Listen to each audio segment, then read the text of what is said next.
غزل وہ ودا ہے کہ جو آج ہر دل عزیزی کا تاج پہنے ہوئے ہے.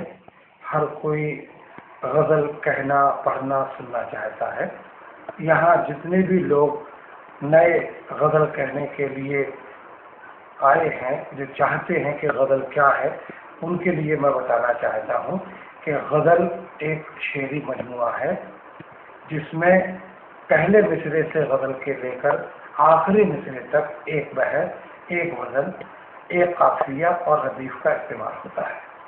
جو لوگ غزل کی بحر و وزن کے بغیر غزل کہنا چاہتے ہیں، میرا ان سے انوروھ ہے کہ وہ غزل کی طرف اپنی توجہ نہ دیں، کیونکہ بغیر بحر و وزن کے غزل کا کوئی کنسیپٹ نہیں ہے. بحر جاننا، وزن جاننا، ردیف اور قافیہ جاننا، یہ سب سے پہلے بنیادی اصولوں میں ایک ہے غزل کے لیے. اس کے بعد غزل میں کون سا کتھ، کون سا وشے، کون سی بھاونائیں، کون سے جذبات اس میں سماہت کرنے ہیں، یہ غزل کار کے اوپر نربھر کرتا ہے.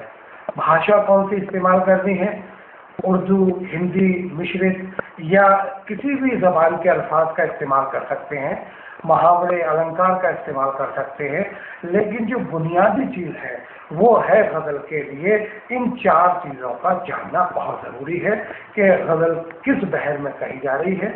بحر میں بہت سے اوزان ہوتے ہیں، بہت سے وزن ہوتے ہیں، لیکن ایک وزن پرٹیکولر اس غزل میں ہونا چاہیے. اس کا نروہن بغیر کیے غزل کا کوئی تصور نہیں کیا جا سکتا. قافیے اور ردیف، تکانت اور ستکانت جو ہیں، ان کے بارے میں جانکاری غزل کار کے لیے بہت ضروری ہے.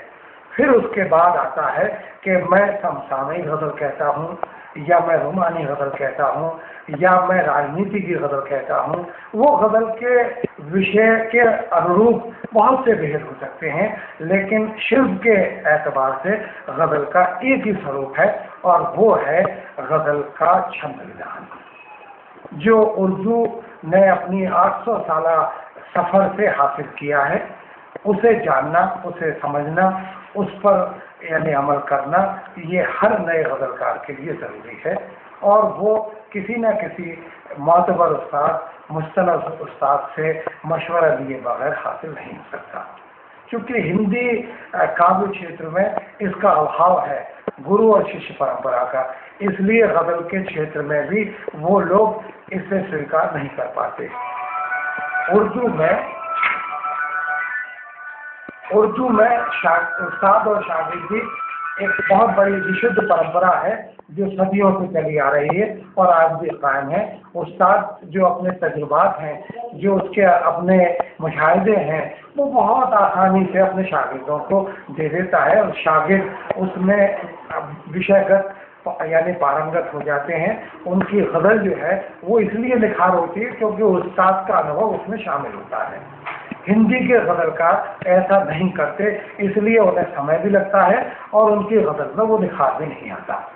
غزل ایک طرح سے الہامی کیفیت بھی ہے. الہامی کیفیت کا مطلب سورگیہ، اوپر سے وارد ہوتی ہے. اوپر سے کا مطلب اللہ کی دین ہے، یعنی اترتی ہے. اس کا مطلب یہی ہے کہ شاعر اور استاد دونوں مل کر اتنا اس پر کام کرتے ہیں کہ وہ مصرے جو ہے وہ ڈھل کر آتے ہیں، ایسا لگتا ہے جیسے اتر کر آ رہے ہیں. اس میں صرف ایک کرافٹ مین شپ نہیں ہوتی کہ ہم نے لفظوں کو لیا اور مصرے میں پرو دیا اور ہمارا شعر ہو گیا. تو اس لیے غزل پر محنت جو ہے وہ بہت درکار ہے، شاگرد کو کے لیے بھی اور استاد کے لیے بھی.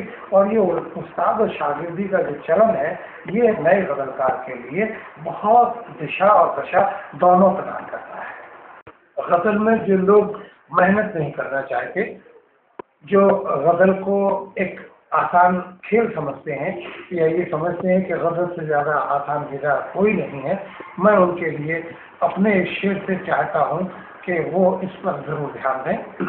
شعر میرا مطلب ہے کہ کسی بھی صنف میں پیدا تو بدگمانی کر، کسی بھی صنف میں پیدا تو بدگمانی کر، غزل غزل ہے، غزل سے نہ چھیڑخانی کر.